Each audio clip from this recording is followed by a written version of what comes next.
జై తెలంగాణ అందరికీ నమస్కారం।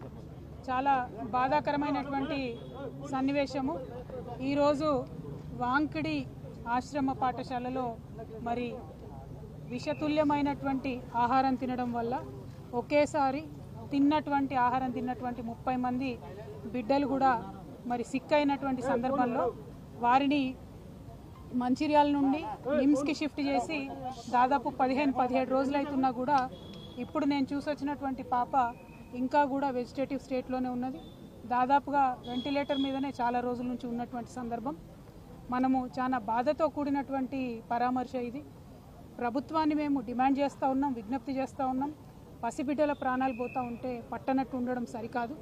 ఈ ప్రభుత్వం వచ్చి 11 నెలలైతే దాదాపుగా నెలకు 3 మంది యావరేజ్గా ఇప్పటికే 42 మంది బిడ్డలు ప్రభుత్వ పాఠశాలల్లో చదువుతున్నటువంటి వాళ్ళు కేవలం ప్రభుత్వం యొక్క నిర్లక్ష్యంతో ఫుడ్ పాయిజనింగ్ వల్ల చనిపోవడం జరిగింది। అంటే యావరేజ్గా 10 రోజులకు ఒక పసిబిడ్డ ప్రాణాన్ని ఈ ప్రభుత్వం పొట్టన పెట్టుకుంటా ఉన్నది। ఇది సరైనటువంటి వైఖరి కాదు। అన్ని సంక్షేమ శాఖలు కూడా గౌరవ ముఖ్యమంత్రి గారి దగ్గర ఉండడంతో మరి వారి సమయం వెచ్చించలేకపోతున్నట్టుగా కనపడతా ఉన్నది। ఒక్క 10 నిమిషాలు మీరు పాఠశాలల్ని పసిబిడ్డల గురించి ఆలోచించి రివ్యూ చేసినట్టయితే ఈ ప్రాణాలన్నీ కూడా కాపాడేటటువంటి పరిస్థితి ఉంటుంది। నిన్న పేపర్లో చూసాం, నారాయణపేటలో హాస్టల్లో అన్నంలో పురుగు వచ్చిందని చెప్పి పిల్లలందరూ ధర్నా చేస్తే స్వయంగా ముఖ్యమంత్రి గారు మరి రివ్యూ చేసిన తర్వాత తెల్లారి మర్నాడు కూడా మళ్ళీ అదే సీన్ రిపీట్ అయితే పిల్లలంతా ఇప్పుడు కూడా ధర్నా చేస్తున్నటువంటి పరిస్థితి మరి కనబడతా ఉంది। దయచేసి ఈ ప్రభుత్వాన్ని విజ్ఞప్తి చేస్తూ ఉన్నాం, మీ ప్రాధాన్యతను గుర్తించండి। బిడ్డల ప్రాణాలు ప్రాధాన్యమైనటువంటి అంశంగా మీరు స్వీకరించి తక్షణమే చర్యలు చేపట్టవలసిందిగా నేను డిమాండ్ చేస్తూ ఉన్నాను। నేను ఎస్టీ వెల్ఫేర్ అధికారి గారు శరత్ గారితో కూడా మాట్లాడడం జరిగింది।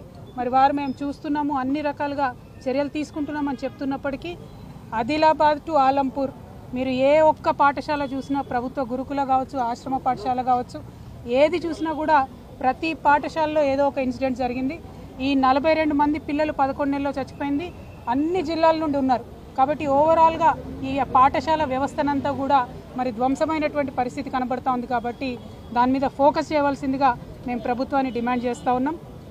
ఇదివరకు కేసీఆర్ గారి నాయకత్వంలో ప్రభుత్వ పాఠశాలల్లో చదివేటటువంటి పిల్లలు మరి మేము ఐఐటి పోవాలన్నా, ఐఐఎంకి పోవాలన్నా, లేకపోతే ఎవరెస్ట్ అధిరోహించాలా అని చెప్పి ఉన్నతమైనటువంటి ఆశయాలు లక్ష్యాలతో ఉన్నటువంటి సందర్భాన్ని కూడా మనం తెలంగాణ ప్రజలుగా చూసినాం।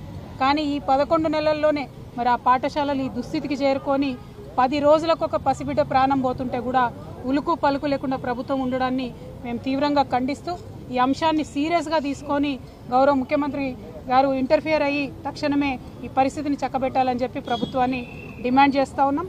అట్లానే ఇప్పటి వరకు ప్రాణాలు కోల్పోయినటువంటి ఆ 42 మంది కుటుంబాలకు కూడా ఎక్స్గ్రేషియా కింద 10 లక్షల రూపాయలు ఇవ్వాలని కూడా మేము డిమాండ్ చేస్తూ ఉన్నాం।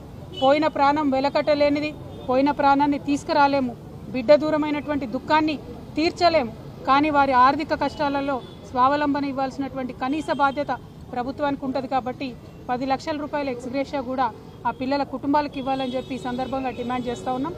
Thank you. జై తెలంగాణ।